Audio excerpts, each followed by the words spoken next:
선생님, 안녕하세요. 네.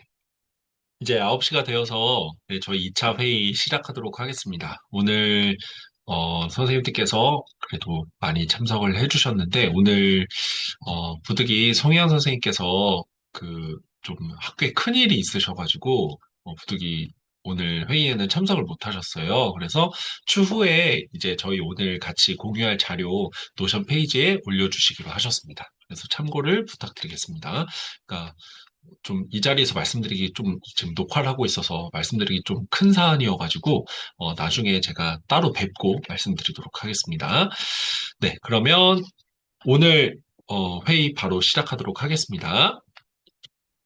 네, 일단 본격적으로 이제 저희가 프로그램 개발 작업 들어갔잖아요. 그래서 서로 이제 개발하고 있는 상황들을 공유하는 게 굉장히 중요하더라고요. 그래서 자주자주 뵈면 훨씬 더 좋겠지만 저희가 그래도 자주 뵙는 편입니다. 2주에 한 번씩 만나니까.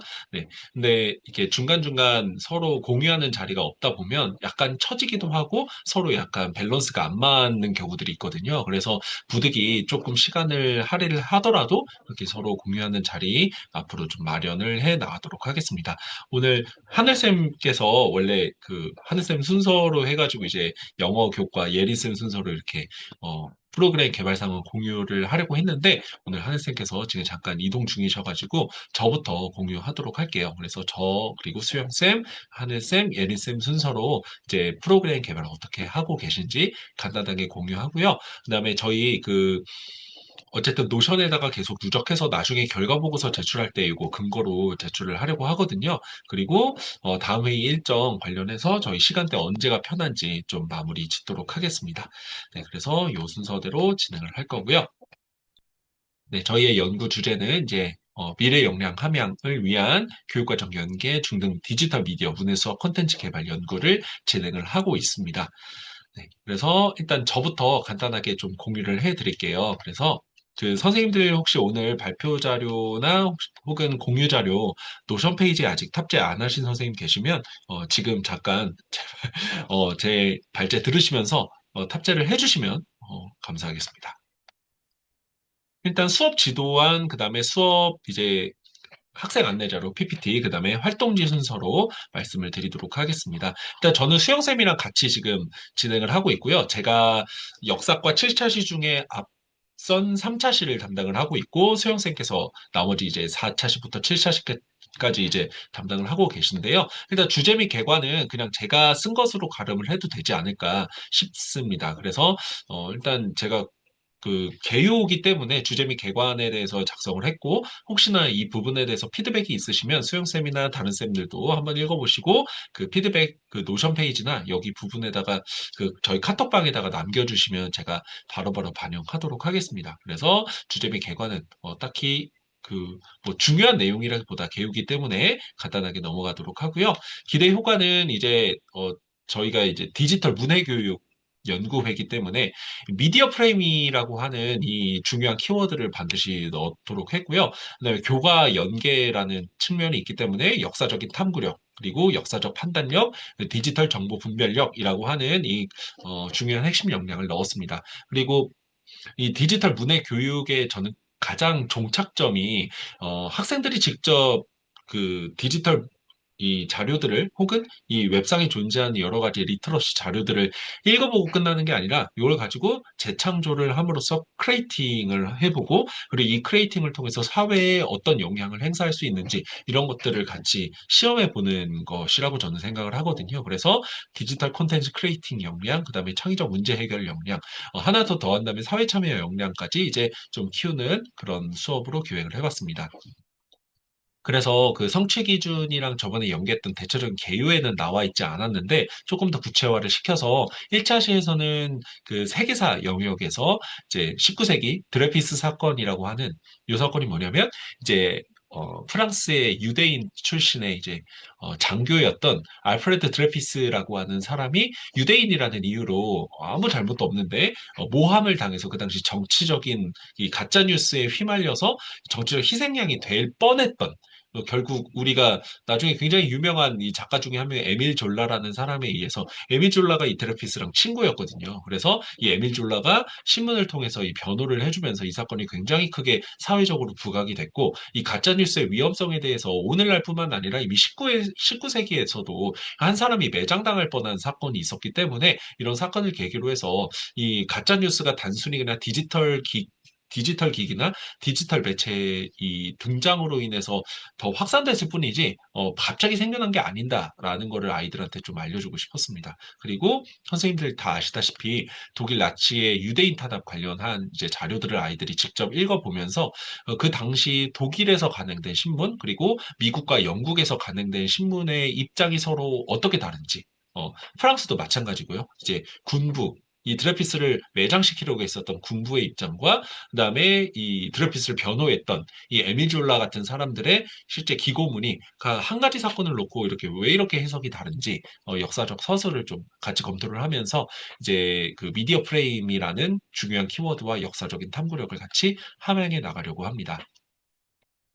그래서 일단 1차 시에서는 미디어 프레임이 무엇인지, 그리고 역사 속에서 그것이 어떻게 구현되었는지 학생들이 같이 살펴봤다면, 2차 시에서는 이제 본격적으로 학생들이 이 가짜 뉴스와 선전 사례를 이제 분석을 해 봄으로써 오늘날 우리가 어쨌든 결론적으로 얘기하자면 이 역사적으로 진행되어 왔던 이런 과정들을 보면서 가짜 뉴스에 속지 않는 똑똑한 삶을 살자라는 거잖아요. 그래서 이런 가짜 뉴스 선전 사례들을 어떤 측면에서 이 논리를 가지고 있고 이 논리를 파회하기 위해서 우리는 어떤 사고력을 가져야 되고 앞으로 우리는 어떤 대응을 해 나가야 되는가를 이제 보불 전쟁이라고 하는데요. 프로이센 프랑스 전쟁의 엠스 전보 사건과 그다음에 1차 시에서도 잠깐 나오기는 했지만 이제 유대인 관련 가짜 뉴스와 선전이 굉장히 많이 돌아다녔거든요.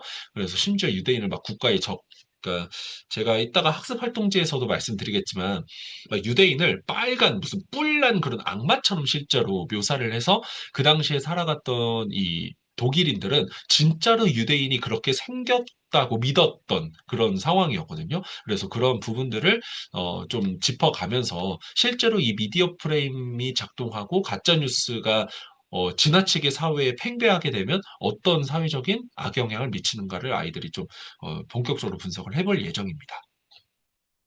그리고 이제 3차 시에서는 지금까지 살펴봤던 여러 가지 가짜뉴스의 위험성과 선전사리를 바탕으로 해서 우리가 무엇이 진실이고 무엇이 거짓인지를 분별하는 이 사고력을 키우는 게 중요하잖아요. 그래서 세계사 속의 대표적인 이 역사 왜곡 사례였던 일본의 교과서 왜곡, 독도와 임나일본 부설, 그다음에 일본군 위안부 문제 이런 문제들을 좀 살펴보면서 진실과 거짓을 구분하는 연습을 할 거고요. 그리고 중국의 동북공정, 그리고 소련과 러시아의 역사 왜곡 이런 것들도 실제로 얼마 전에 우크라이나랑 국제공동 수업을 진행을 했는데 우리나라에서는 이제 일제강점기 때 일본이 우리나라 역사를 왜곡한 사례들이 굉장히 많잖아요. 근데 저도 새로 알게 됐던 사례가 이 러시아의 이 우크라이나 역사 왜곡도 만만치 않더라고요. 그러니까 심지어는 그 뭐 성소피아 성당이 존재하는 막 그런 제 역사들 다 러시아 역사로 편입하려고 하고 아마 수영생께서는 아시겠지만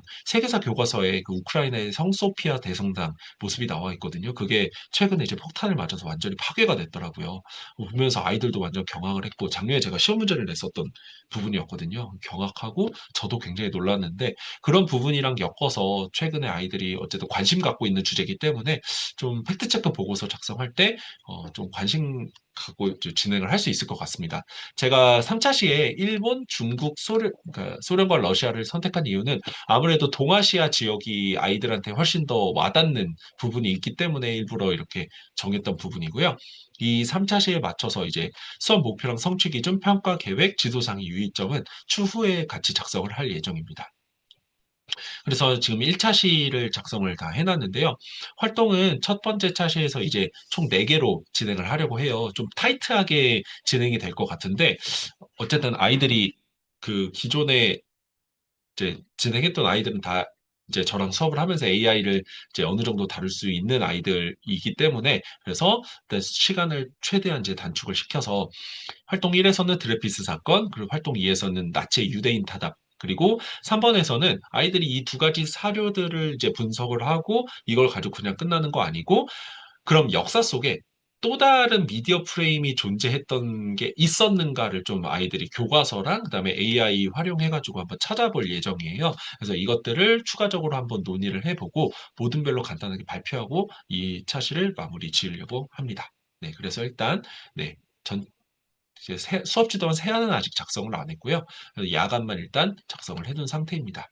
네, 그리고 PPT를 일단 보여드리면 PPT 보여드리기 전에 학생 활동지를 먼저 보여드리는 게 좋을 것 같아요. 잠시만요.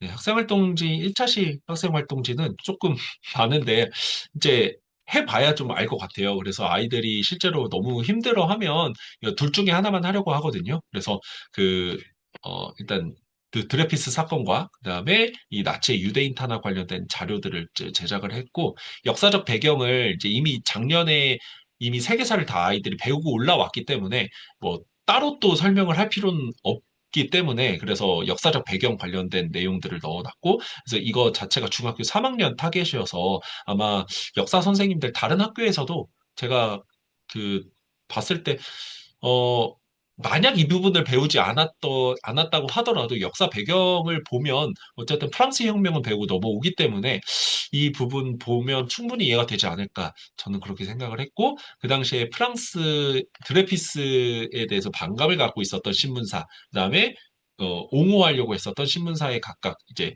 헤드라인들을 넣어놨어요. 그래서 이 헤드라인을 보고 아이들이 대충 어떤 내용인지를 한번 유추해 볼 수 있는 그런 시간을 갖도록 했고 그 헤드라인에 따라서 실제 그 당시 핵심 내용들을 넣어놓고 아이들이 이 중에서 핵심 문장이 무엇인지를 밑줄을 그으면서 이 약간 소규모 약간 날개 질문 같은 것들에 대해서 대답을 하면서 내용을 이해할 수 있도록 이제 지도를 했습니다. 네, 구성을 했고요. 그다음에 헤드라인 비교하기, 요 필수 활동과 선택 활동으로 요 활동들을 나누었는데요.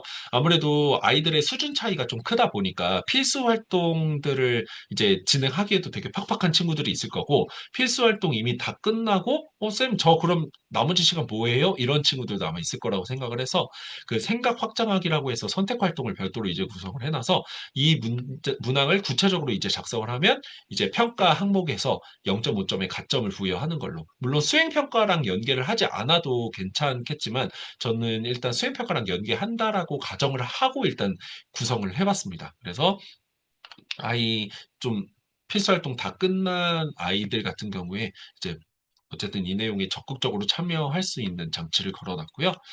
구성은 동일하게 이제 그 나치의 유대인 학살 관련된 사료도 동일한 형식으로 구성을 했습니다. 그래서 혹시나 그 지금 다 꼼꼼히 뜯어보시기 힘드실 테니까 나중에 한번 노션 페이지에서 확인해 보시고 내가 다른 교과지만 이거 내용 너무 이해가 안 된다. 혹은 이것도 애들 수준인데 너무 어렵지 않을까? 이런 부분이 있으시면 한번 제안을 해주시면 제가 좀 수정 반영하도록 하겠습니다. 네, 그래서 일단 학습활동지 네 쪽에 근거를 해서 PPT 같은 경우에는 지금 1차시만 만들어 둔 상태고요. 그래서 이제 도입에서는 영화를 이제 두 가지를 시청을 하려고 해요. 제가 되게 감명 깊게 봤던 영화기도 하고 아이들 수준에서 특히 중학교 3학년에서 고등학교 1학년 사이 학생들이 보면 되게 좋은 영화거든요. 재밌어요. 그러니까 그 히틀러의 그 유대인 대학살 관련된 그 나치의 선전살해 관련된 내용을 되게 희화화해서, 그러니까 코믹하게 만든 영화거든요. 조조 래빗이라는 영화인데, 교과 상관없이 봐도 괜찮을 만한 영화여서, 그 당시에 이제 조조라는 친구가 이제 완전 초등학생인데, 이 초등학생 아이가 이 독일 소년단에 가입해서 히틀러에 의해 세뇌 교육을 받으면서 이제 좀 유대인에 대해서 완전 오개념을 갖게 되는 그 과정을 다루거든요.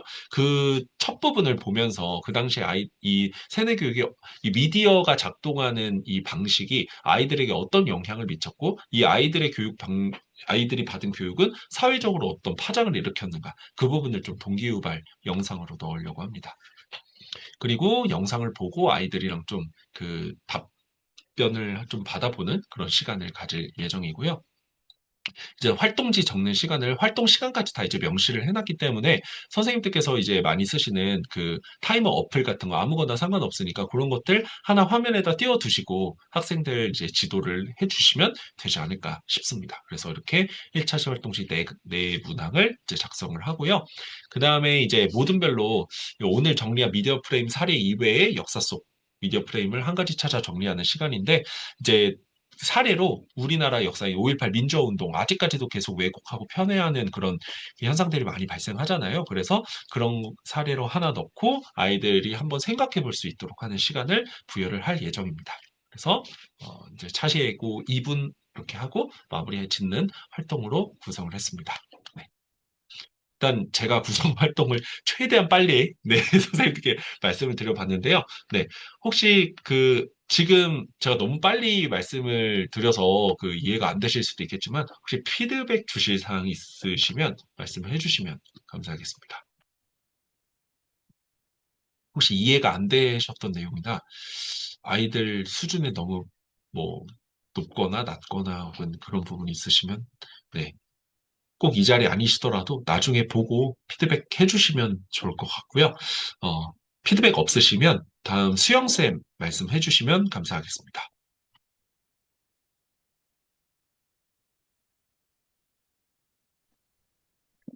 아, 네, 혹시 들리실까요? 네, 잘 들립니다. 아, 네, 제가 지금 화면 공유를 할 그런 상황이 안 돼서 아, 자료만 일단 네네네. 말씀을 드릴게요. 네네.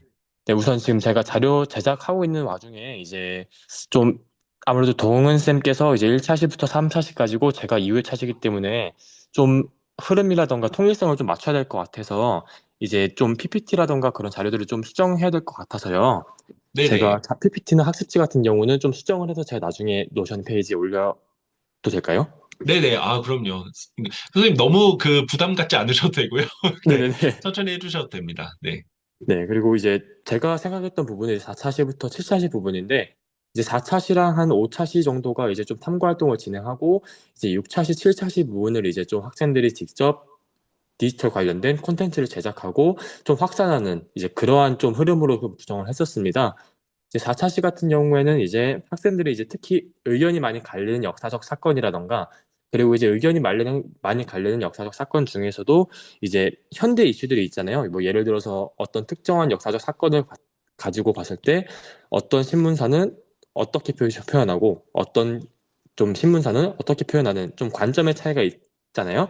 이제 그런 것들 좀 차이 나는 기사를 제시함으로써 학생들이 좀 이걸 대해서 인식을 어떻게 가지게 되는가, 평가를 어떻게 되는가, 그렇게 탐구를 하고요. 이제 그 다음에 이제 몇 년 후에, 몇십 년 후에 이러한 시간이 지났을 때 이러한 기사들을 접한 사람들이 이 기사에 대한 평가를 어떻게 내릴까, 이러한 사건들에 대한 평가를 어떻게 내릴까 예측해보는 활동을 이어서 하고, 그 다음에 이제 학생들이 이제 자신의 SNS 뭐 인스타그램이라던가 아니면은 뭐 블로그 아니면은 뭐 자신의 카카오톡 사진 이제 이러한 자신의 SNS 흔적을 바탕으로 이제 이러한 흔적들을 다른 사람들이 봤을 때, 먼 이후에 봤을 때 자신들에 대한 평가가 어떻게 될지 이제 디지털 이런 흔적들을 예측해 보는 시간을 4차 시에 가질 것 같고요.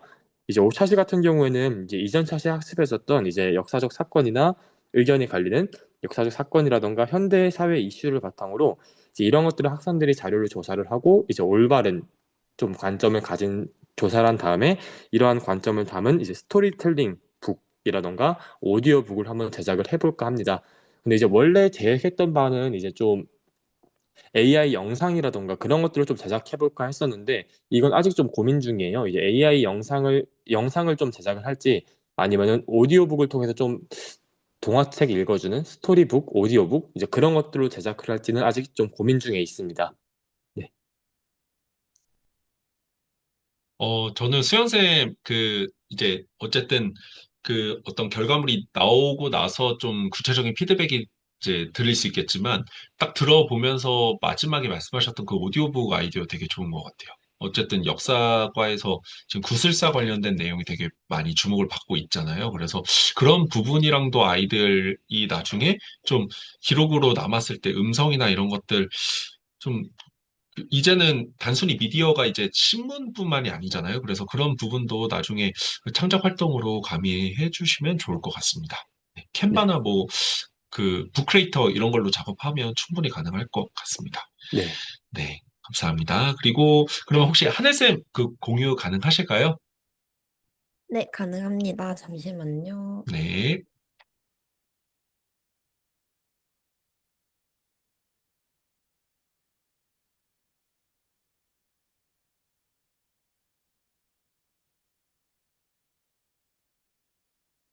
네, 선생님들 화면 잘 보이시겠죠? 네, 잘 보입니다. 아, 네, 저 같은 경우에는 이제 지난 시간에 저희가 논의한 결과 이제 각 교과에서 조금 자유롭게 국어 같은 경우에 특히 조금 자유롭게 하셔도 될 것 같다. 그렇게 말씀을 해주셔가지고, 1학년 공통국어 관련해서 어떻게 매체에 관련된 내용들, 디지털 리터러시 관련된 내용들을 좀 다를 수 있을까? 그런 부분들을 좀 고민을 해봤는데요. 우선은 저희가 기존에 계획했던 요 계획서와 관련 지어서 제가 또 1학기에 이미 수업한 내용들이 있어가지고 그 내용들을 간단히 제가 지도한 형태로 정리는 하지 못했지만은 학습지로 보여드리면서 조금 말씀을 드리려고 합니다.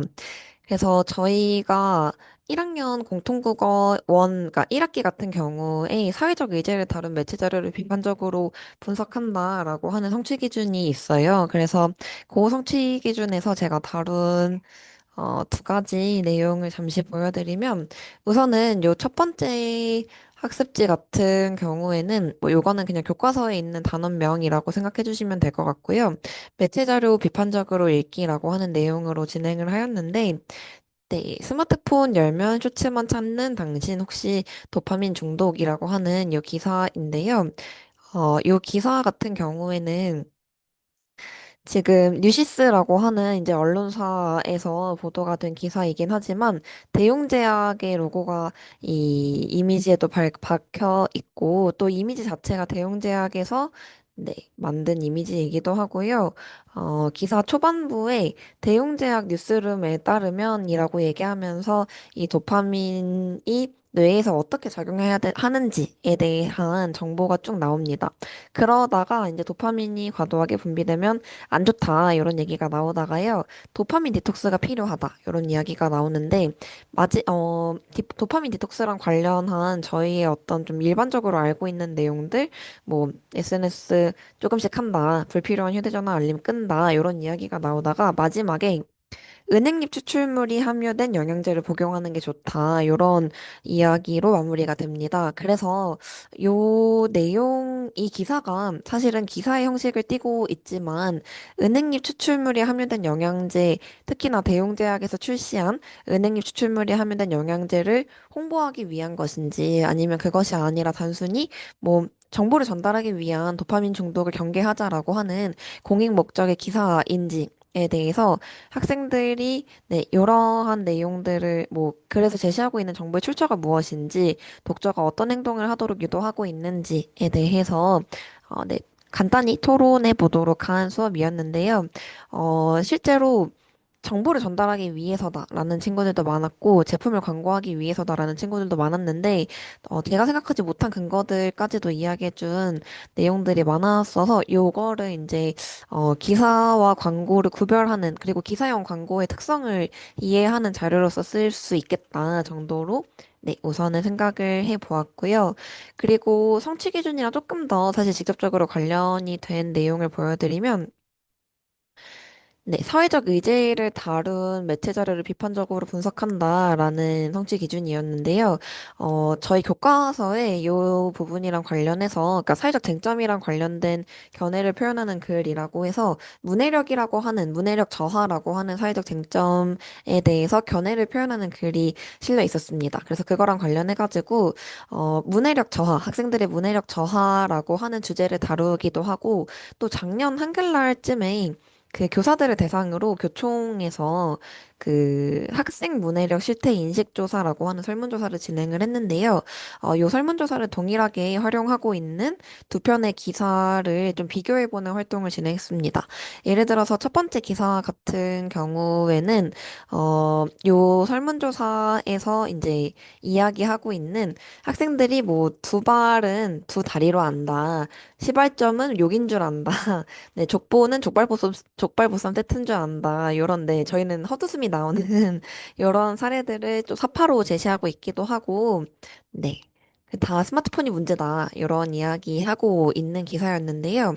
반면에 한 달 정도 있다가 나온 요 기사에서는 요즘 애들이 이 금요일인 줄 아는 게 뭐 문제라고는 하지만 60년대 젊은이도 문해력 논란이 있었다라고 헤드라인을 제시하고 나서 네, 실제 60년대 일간지에도 요즘 대학생들, 우등생들 네, 국어책 읽는데 잘 못 읽는다. 그리고 80년대에도 대학생들의 국어 실력이 네, 사회가 요구하는 수준에 크게 미치지 못한다. 이렇게 얘기해서 사실은 문해력 저하가 어찌 보면은 어른들이 요즘 아이들을 자신이 어릴 때가 아니라 현재의 자신과 비교하려는 태도가 있기 때문에 논란이 되는 것이기도 하다 이렇게 얘기하고 있어요. 그래서 동일한 설문조사를 사용하고 있는데도 불구하고 이 기사를 쓴 기자가 어떤 관점을 가지고 있는지에 따라서 굉장히 다른 논조의 기사가 되어서 그 프레이밍이라고 하는 것을 조금 아이들에게 좀 맛보기 하는 차원에서 네, 이런 것을 보여주었고요.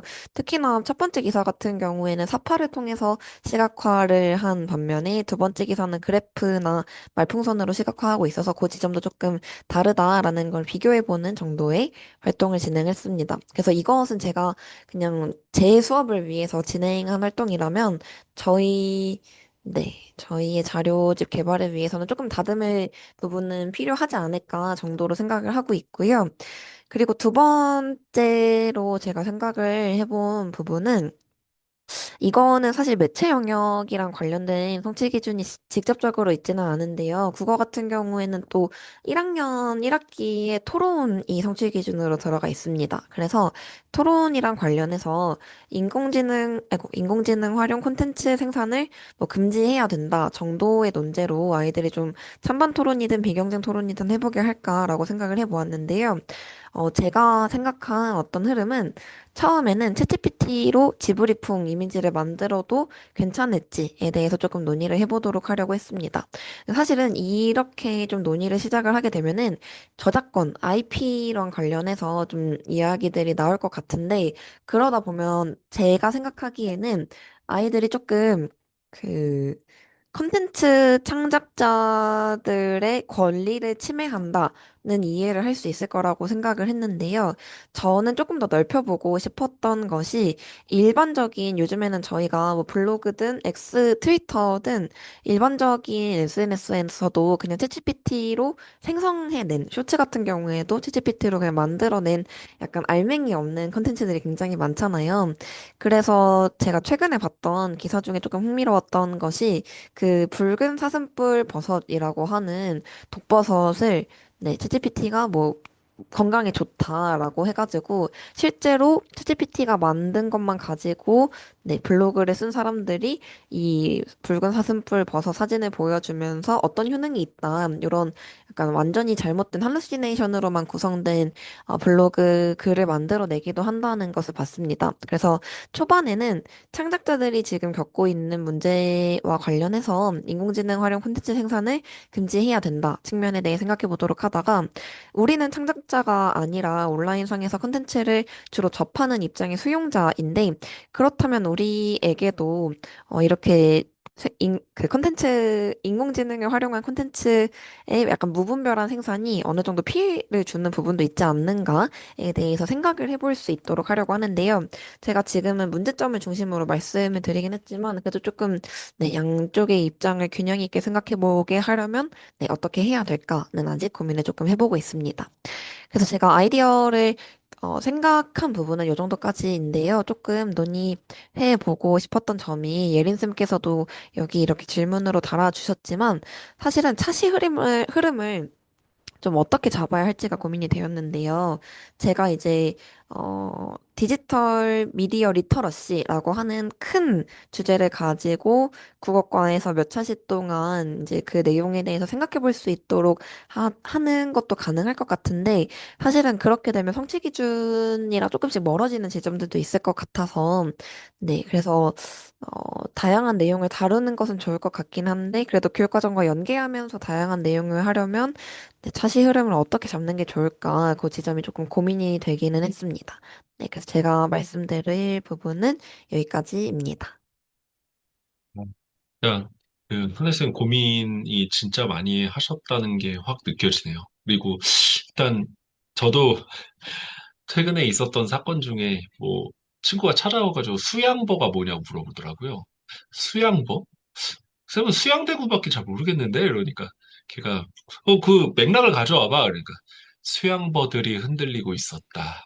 그러니까 수양버의 복수형이라고 이해를 했다고 하더라고요. 그래서 이 뭐지 도대체 이런 사건들도 있었는데 그 제가 하늘쌤이 방금 말씀해주신 그 사례를 어디서 봤는데 또 문해력이랑 어휘력이랑 구분해야 된다 막 이렇게 주장하는 국어 학자분들도 계시더라고요.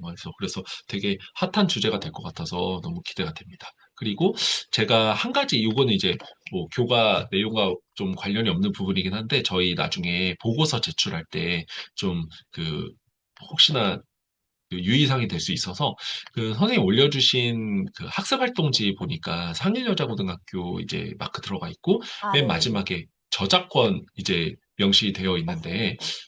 요거는 수정 가능하신 맞습니다. 부분이실까요? 아, 네네네. 네네. 수정할 예정입니다. 아, 제가 네네. 어차피 만든 다행이네요. 것들이기 때문에, 네. 네, 간혹 동교과 선생님들이 공통으로 개발하신 경우에는 또 막 되게 문제가 발생하는 경우가 있더라고요. 다행이네요. 완전히 제가 한 것들이라 괜찮습니다. 아, 네. 다행입니다.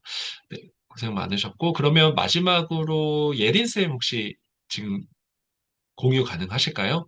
아, 제가 지금 화면 공유가 안 되는 상황이어가지고, 아, 네네네. 네, 간단하게 그냥, 일단 캔바 링크는 노션에 올려두었거든요. 네네. 제가 어, 보면서 듣겠습니다. 아, 네, 그것만 참고해 주시면 좋을 것 같고, 제가, 7차 시를 다 완벽하게 수업 흐름을 짠 건 아니고, 아직까지는 1차 시의 개요랑 2, 3차 시 아이디어 정도만 수집해 놓은 상태인데, 1차 시에는, 미디어별 보도 방식과 특징 조사하기라고 일단 주제를 잡았고요.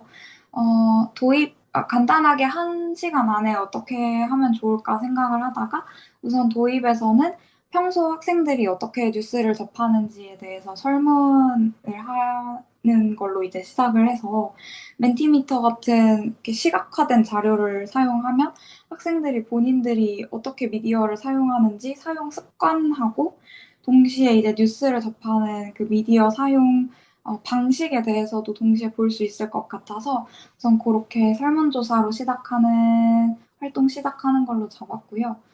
어, 같은 뉴스인데 이제 1차 시에서는 주제가 아무래도 이제 미디어라는 거울, 뭐 프레임과 관점으로 편집되는 팩트이다 보니까 같은 사건이더라도 그걸 보도하는 방식이나 그게 제작되는 방식에 따라서 어떤 식으로 달라질 수 있는지 를 이제 학생들과 얘기를 한번 해보기 위해서 같은 뉴스를 다른 매체로 보도했을 때 어떤 차이가 생기는지, 그 다음에 각 매체가 본질적으로 가지고 있는 특징 때문에 발생하는 부분들에 대해서 학생들이 논의할 수 있게 생각을 해봤는데요. 크게 일단 세 부분으로 나눈 것이 첫 번째는 그냥 보통 우리가 활자 기반으로 알고 있는 전통적인 텍스트 기반 뉴스들이고, 두 번째는 해당 매체를 이제 영상으로 보도할 때 일반적으로 TV 뉴스 같은 거 시청할 때 보이는 뉴스인데 아무래도 제가 이제 영어과다 보니까 CNN이나 BBC나 이렇게 조금 그래도 좀 인지도가 있고 공신력이 있는 매체들의 영상 뉴스를 좀 편집해서 활용하는 것이 좋겠다 생각을 하고 있고요. 세 번째는 이제 아무래도 학생들이 가장 많이 볼 것으로 예상되는 이제 숏폼, 이제 쇼츠, 릴스, 인스타 이제 편집된 것들 정도로 이렇게 세 등분으로 나누어서 같은 사건인데 어, 텍스트, 영상, 길이에 따라서 어떤 식으로 차이가 발생하는지 학생들과 함께 논의를 좀 해보려고 합니다. 그리고 이제 아무래도 그리고 이제 설문조사 하면서 이 활동과 같이 병행할 것이 왜 사람들이 많이 이제 쇼폼을 더 이용을 하게 되는지, 어떤 부분에서 편리한지, 그다음 어떤 부분에서 이제 위험할 수 있는지에 대해서도 학생들과 함께 논의를 해보려고 하고요. 그래서 두 번째 활동 같은 경우에는 첫 번째는 이제 제가 이렇게 매체 그를 하나 제공을 하고 요새 지금 세계적으로 터지고 있는 뉴스들이 많아가지고 사실 이게 사회 정치적으로 너무 어, 활용할 수 있는 매체는 많은데 이걸 어떻게 좀 교육적으로 크게 치우치지 않으면서 학생들이 접할 수 있게 할 수 있을지에 대해서는 좀 더 고민을 해봐야 하겠지만 어, 지금 현재 미국에서 벌어지고 있는 시위라든지 아니면 이스라엘과 이란의 갈등이라든지 이런 국제적인 뉴스까지도 한번 다루어 보고 싶은 것은 소망이고 구체적인 방식에 대해서는 좀 더 고민을 해볼 예정입니다. 그래서 활동 첫 번째에서는 제가 그걸 한번 제공을 해주고 두 번째에서는 이제 학생들이 직접 한번 찾아보고 같은 텍스트더라도 다르게 제시된 사례를 찾아보고 각 매체의 특징에 대해서 알고 그 뉴스를 봐야 되는 이유와, 그 뉴스가 제작되면서 사실이 왜곡되거나 아니면 사실이 편집되면서 그 편집한 사람의 주관이 들어갈 수 있다라는 점을 학생들이 좀 직접 느껴보게 할 수 있는 것이 이제 두 번째 활동의 목표가 됩니다. 그래서 세 번째는 활동 마무리에 가까운데요.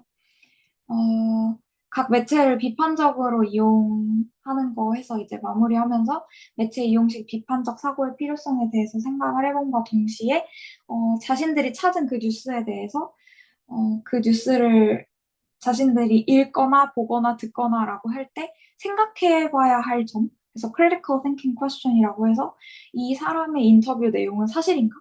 아니면 이 기자가 전달하고 있는 상황과 분위기는 진짜인가? 이걸 확인할 수 있는 다른 방법이 있는가?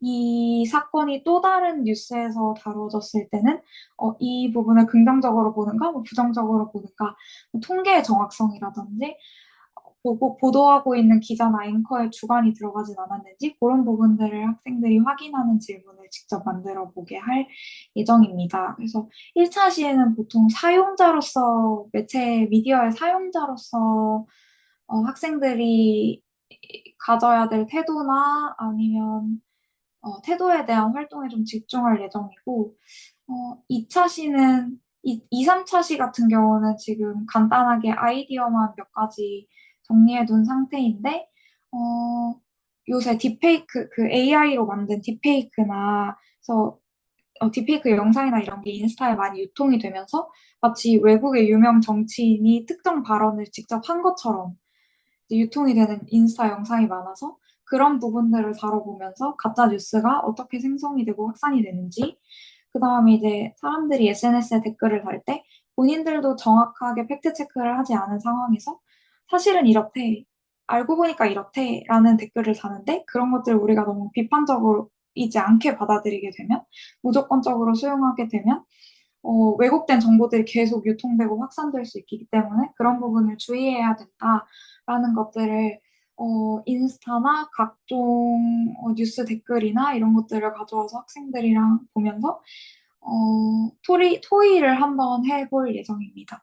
그래서 2, 3차 시에는 팩트체크나 AI 할루시네이션이나 아니면 가짜뉴스의 생성과 확산 정도로 예상을 하고 있고 4, 5, 6차 시에는 미디어 생산자로서 학생들이 이제 미디어 디지털 윤리를 지키면서 카드뉴스를 만들거나 뉴스를 써보는 활동을 한번 해볼 예정인데 활동 내용이나 주제에 대해서는 조금 더 고민이 필요할 것 같습니다. 일단 이 정도고요. 제가 지금 그 수업 지도안이나 활동지를 구체적으로 개발한 사항은 없고 지금 작성 중이라서 작성되는 대로 노션에다가 업로드해 두겠습니다. 그리고 이거는 이제 요 내용과 관련이 없는 관련이 제가 발표한 내용과는 좀 관련이 없는 질문인데, 이 영어과는 이게 수업을 나갈 때 아무래도 제가 고등학교에 있다 보니까 이제 지표평가나 다른 평가를 위한 지문을 따로 나가게 되어서 이 수업을 제가 오롯이 7차시를 다 풀타임으로 할애할 수 있을지 여부가 확실치 않아서 혹시 이 중에서 일부 활동을 뽑아서 하거나 아니면 여러 차시에 나눠서 자잘자잘하게 해도 되는지 그래서 그 계획한 수업을 차시별로 완전히 다 수행해야 되는지를 좀 여쭤보고 싶어가지고요. 네, 그거 중요한 질문이 있습니다. 네, 중요한 질문이신데, 아마 여기 계신 선생님들 모두 다, 이제 뭐, 초등, 중학, 고등 상관없이 7차시 오로지 다 하실 수 있는 상황은 안 되실 거예요. 그러니까, 어, 이미 여기에 계신, 뭐, 하늘쌤이랑은 또 전국 단위 다른 영어도 또 뭐, 하고 있고, 뭐, 수영쌤도 마찬가지고, 그러니까, 어, 이게 어쨌든 이렇게 보시면 될 것 같아요, 예린쌤. 또 특히나 또 예린쌤 외고에 계시다 보니까 학생들 평가 되게 민감하실 거라는 생각이 딱 들어서 그 네. 중에 몇 가지를 집어서 이제 수업을 하신 다음에 사례들을 많이 확보해 놓으시는 걸 추천드립니다. 어쨌든 저희가 수업을 기획하고 이거 수업 전체적으로 하면 너무나 좋겠지만 현실적으로 그게 어렵거든요. 그래서 일단 저희가 이걸 개발하는 가장 큰 목적은 제가 첫 번째도 말씀드렸지만 선생님들께 확산하고 보급하는 거거든요. 이런 사례들을 선생님들께서 쉽게 수업 현장에서 하실 수 있도록 저희는 이제 안내드리는 입장인 거고, 그 실제 사례들을 몇 가지 정도만 이렇게 잘 구성해서 나중에 일단 결론적으로 보고서 작성할 때만 첨부할 수 있도록 그 상태로만 만들어 주시면 좋을 것 같습니다. 오, 네, 알겠습니다. 감사합니다. 네네. 제가 예리쌤 말씀해주신 내용 들으면서 하나 들었던 생각이 최근에 이제 미디어 리터러시 관련된 거 이제 연구 논문 같은 거 이제 읽다가 보니까 그 내용이 있더라고요. 선생님들 요즘 막 인공지능이 생성한 컨텐츠다, 사람이 생성한 컨텐츠다 막 이렇게 비교 분석하면서 최근에 뭐 구글 베오3 나온 거 보니까 진짜 이제 뭐 사실 가짜 진짜 구분이 안 되더라고요. 근데 그 교수님이 쓴 논문에서 인공지능과 사람이 생성해낸 것을 이제 구분하는 거는 아무런 의미가 없다라고 얘기를 하더라고요. 그러니까 이미 어느 순간 가다 보면 이제 한 5년, 10년만 지나도 진짜로 이제 아예 구분이 아마 안 될 거라고 얘기를 하시면서 중요한 거는 그 이제 어떤 컨텐츠를 저희가 어쨌든 문해력이라고 하는 거의 핵심은 학생들이 앞으로 어떤 가짜 뉴스를 접했을 때 이거 진짠가? 가짠가? 이거부터 시작하는 게 가짜뉴스의 분석 출발점이잖아요. 그러니까 어떤 컨텐츠를 접했을 때 이 컨텐츠를 생산한 사람의 의도가 무엇이고 저작자의 어떤 그러니까 의도죠. 의도가 무엇인지를 분석해내는 그 능력을 끌어내는 게 교수자의 중요한 역량이다. 이런 내용들을 실었더라고요. 그래서 되게 뻔한 내용이기는 하지만 되게 좋은 인사이트가 돼가지고 선생님들께 좀 공유를 하고 싶어서 말씀을 드렸고, 저는 이제 학생들한테 선생님 그럼 가짜뉴스 어떻게 구분해요? 이렇게 물어볼 때 많이 하는 말 중에 하나가 너희들이 우리가 상식과 통념이라는 게 있는데 통념상 생각했을 때 너무 급진적이거나 갑자기 이런 내용이 일단 나오는 순간 의심해 봐야 된다. 예를 들어 막 유튜브에 제가 오늘 마지막으로 소개해드리면서 마칠 플랫폼이 비카인즈거든요.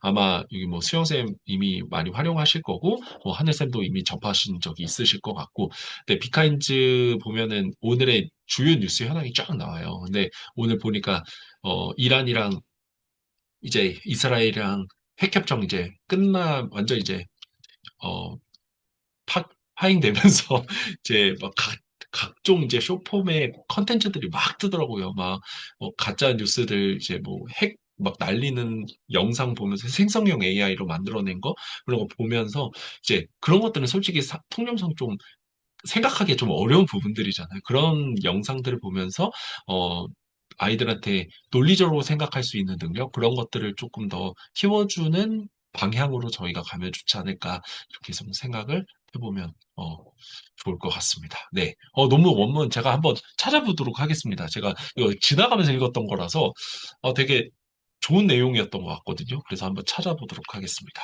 네. 그러면 일단 선생님들 추가적으로 혹시 질문 있으실까요? 일정은 저희 원래 6월로 제가 저번에 안내 드렸는데 7월까지로 저희 대충 개발을 좀 맞춰놓고 2학기부터 적용하는 걸로 해서 너무 부담 갖지 마시고요, 선생님들. 어, 저희가 많아야 정말 많이 하시면 3차시 정도 하실 거예요. 근데 이제 보통 한 2차시, 2, 3차시 정도 이렇게 하실 거거든요. 그래서 그 부분에 맞춰서 사례를 최대한 많이 확보해 주시는 걸로 하시면 좋을 것 같고, 저희 아마 거의 선생님들 마지막 차시가 이게 학생들 컨텐츠 제작하고 이제 서로 동료평가하고 이제 아마 마치는 그런 시간일 것 같은데, 그런 사례들 많이 모아놔 주시면 좋을 것 같습니다. 네, 그러면, 네, 해당 부분에 대해 질문 없으시면, 네, 저희 이제 회의 마무리 지으려고 하거든요. 어, 괜찮죠? 선생님들 마무리 지어도. 네. 혹시 추가적인 질문 있으시면, 네, 카톡으로 주시면은 제가 답변 드리도록 하겠습니다. 오늘 늦은 시간 조금 제 예상보다 5분 늦게 끝나긴 했는데, 어, 네, 늦은 시간 함께 해주셔서 감사드리고요. 제일 중요한 거, 선생님들 죄송합니다. 저희 다음 모임을 일정을 정해야 되는데, 선생님들 카톡방에 제가 올려드린 대로 7월 26일 날 저희 만나려고 하는데, 여기 서울 기름역에 있는 시청자 미디어 센터라고 있거든요. 거기서 이제 모일 거고, 그 날짜를 좀 정해야 될, 그러니까 시간대를 정해야 되는데, 오전 11시쯤 좀 일찍 모여서 선생님들 오후 시간 좀 편하게 쓰시는 게 어떤가 하는데, 혹시 어떠실까요? 제가 혜영쌤께는 따로 여쭤보도록 하겠습니다. 수영쌤, 예린쌤 혹시 괜찮으세요? 네, 괜찮습니다. 네, 감사합니다. 그러면 제가 내일 출근해서 11시로 그러면 시설 대관 예약해 놓도록 하겠습니다. 네, 선생님들 고생 많으셨고요. 저희 주된 사항들은 카톡에서 지속적으로 안내 드리도록 하겠습니다. 네, 고생 많으셨습니다. 감사합니다. 네, 조심히 들어가세요. 감사합니다.